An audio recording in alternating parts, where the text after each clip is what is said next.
Bora falar um pouquinho das indústrias home, que teve um dos maiores retornos da Bolsa Brasileira e apenas nos últimos 10 anos um retorno de mais de 2.200%. Vamos mostrar que pode estar se formando um cenário positivo à frente. Também vamos falar das tarifas americanas, se poderia impactar a home, e a queda nas cotações seria uma oportunidade ou um problema atualmente. E no final quero falar um pouco sobre dividendos. Olá pessoal, meu nome é Rafael, falo do canal Ponde Investimento, sem enrolação, bora lá? Então, antes de mais nada, quero mostrar que atualmente a Bolsa Brasileira, desde o início do ano, já subiu cerca de 19%, enquanto as indústrias home encontram-se com uma queda de 1,8% e desde as máximas uma queda de 18%, e é um cenário um pouco incomum, porque normalmente quando a Bolsa Brasileira sobe, a maior parte das empresas da Bolsa também acaba subindo, então a gente tem que entender e talvez tentar se antecipar cíclico. No momento em que a bolsa está subindo muito, a gente pode tentar peneirar algumas boas ações que pode estar com preços estáveis ou até mesmo em queda. E para a gente conhecer um pouco das indústrias home, é uma empresa quase centenária. Ela foi fundada em 1930 por Américo Emílio Home e sua fundação foi em Santa Bárbara do Oeste. E alguns destaques que eu realmente não sabia: em 1948 a Home criou o Toro, que foi o primeiro trator brasileiro, e em 56 houve uma criação do Home Isetta, o primeiro carro nacionalmente fabricado. Outro ponto que eu gosto muito é quando o dono da empresa coloca o seu próprio nome na empresa, assim como a Américo Home fez nas indústrias home, porque isso mostra que a pessoa pensa duas vezes antes de afundar o seu nome e fazer qualquer negócio, qualquer barganha, antes de se alavancar e antes de acabar ferrando os acionistas, porque é o nome da pessoa que está em jogo. Outros pontos de destaque na linha do tempo das indústrias home: em 2007 fez a migração para o novo mercado do Bovespa.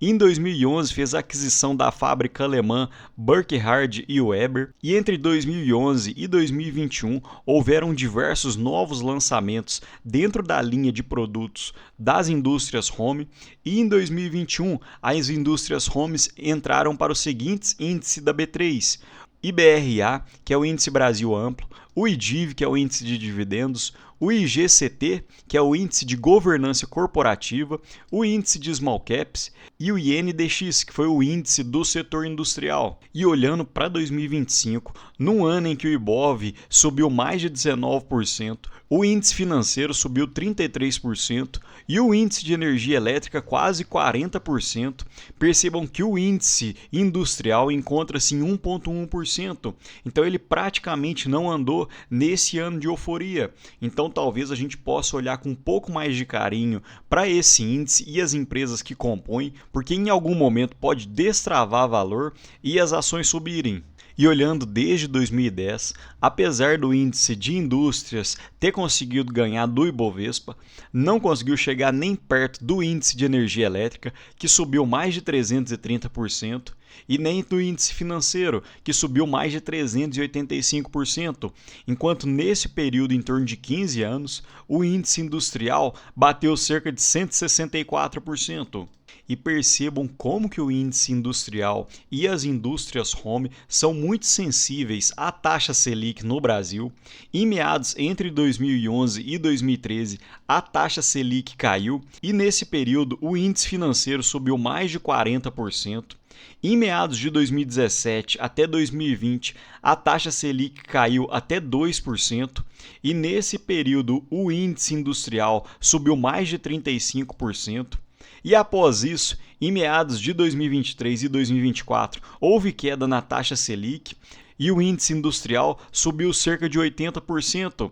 E após esse período, a taxa Selic hoje encontra-se em 15%, e em algum momento essa taxa pode acabar arrefecendo e caindo, e pode ser que o índice industrial acabe captando algum ganho. E mostrando alguns destaques das indústrias home, ela detém 13 unidades fabris com mais de 170 mil metros quadrados construído, sendo 11 fábricas no Brasil e 2 na Alemanha, uma capacidade produtiva de 2.900 máquinas e de 50 mil toneladas de fundidos ao ano, mais de 150 mil máquinas produzidas e entregues em 60 países, E outro ponto que é muito interessante é que as indústrias home destinam 4% da receita para pesquisa e desenvolvimento, consequentemente aumentando seu portfólio com novos maquinários e novas criações. Outro ponto de sensibilidade nas empresas desse setor seriam o PIB e o PIB industrial, e percebam que desde meados de 2019 e 2020,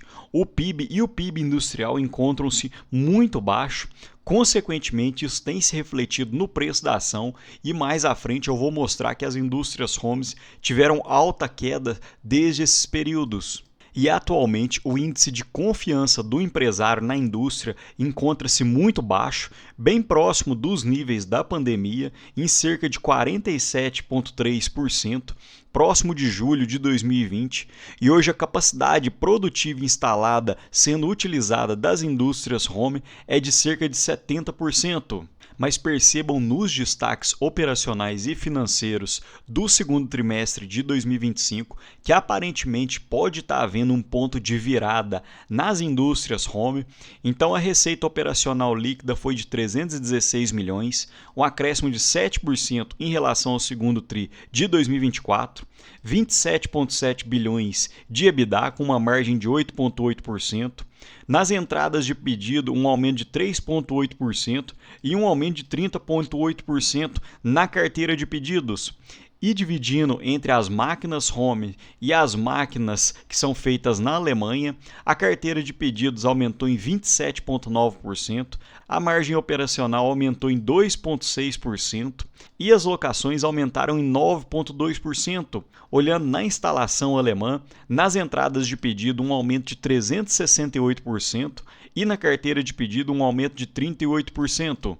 Outro ponto interessante é que aparentemente as indústrias home estão conseguindo escoar a sua produção que antes ia para os Estados Unidos e aparentemente estão mandando para outros lugares, porque as receitas das indústrias home divididos por área geográfica, no primeiro semestre de 2024, 6% foram para os Estados Unidos e atualmente apenas 2% foram para os Estados Unidos no primeiro semestre de 2025.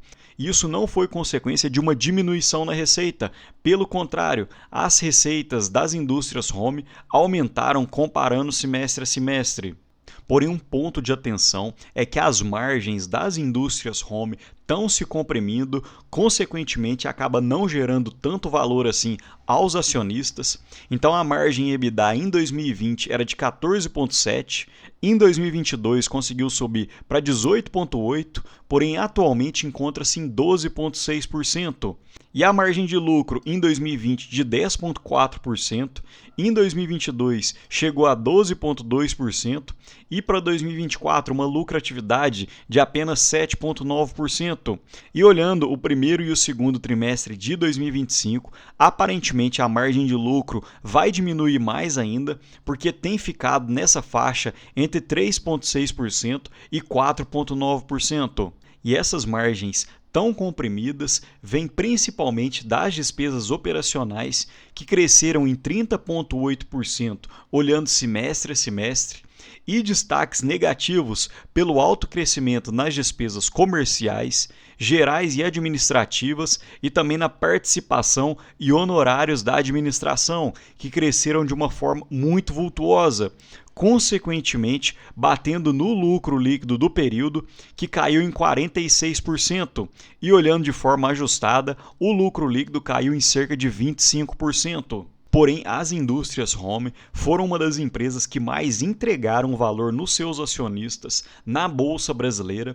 Percebam que de 1994 até atualmente, as indústrias homes entregaram cerca de 52.700%, o que daria cerca de 16,3% ao ano. Porém, olhando desde meados de 2020, as indústrias home já tiveram uma queda de mais de 65%, e isso já aconteceu em outros períodos também da história, como em 2016, que ela chegou a cair mais de 90%, em meados de 2009 e em 99%, mas para empresas desse setor, principalmente com essa sensibilidade à taxa Selic, isso acaba acontecendo e quem é acionista da empresa tem que ficar ligado porque quedas podem acontecer.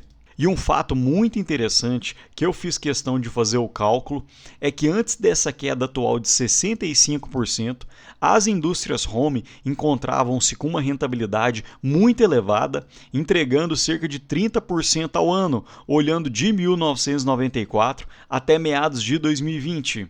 Outro ponto é a dívida líquida que vem crescendo nos últimos anos. Percebam que a dívida líquida em 2021 encontrava-se em cerca de 47 milhões, porém atualmente encontra-se em 129 milhões. Mas quando a gente olha a alavancagem que relaciona a dívida líquida pelo EBITDA, atualmente encontra-se em apenas 0,86, o que seria bem tranquilo. Então, apenas com o caixa operacional, em menos de um ano, as indústrias home já conseguiriam quitar totalmente a sua dívida. E um ponto que chama muita atenção é a rentabilidade. Nos últimos 10 anos, as indústrias home entregaram 2.257% e já descontando a inflação, uma rentabilidade de 1.300%. E falando um pouco de proventos, esse é um ponto que eu acho muito positivo, porque as indústrias home pagam de forma trimestral e após o anúncio dos dividendos, normalmente paga de uma forma até rápida, em torno de 3 meses. Então as indústrias home anunciam proventos para março, junho, setembro e dezembro. Até o momento pagou cerca de 4,4% e eu acredito que as indústrias home devam pagar mais de 8% no total para 2025, visto que ainda detém mais 2 dividendos a serem pagos. Mas me conta aqui, pessoal, vocês gostam desse tipo de vídeo, de empresas um pouco fora do radar? E hoje você investiria nessa empresa? No mais, deixa um ótimo dia para vocês e um abraço.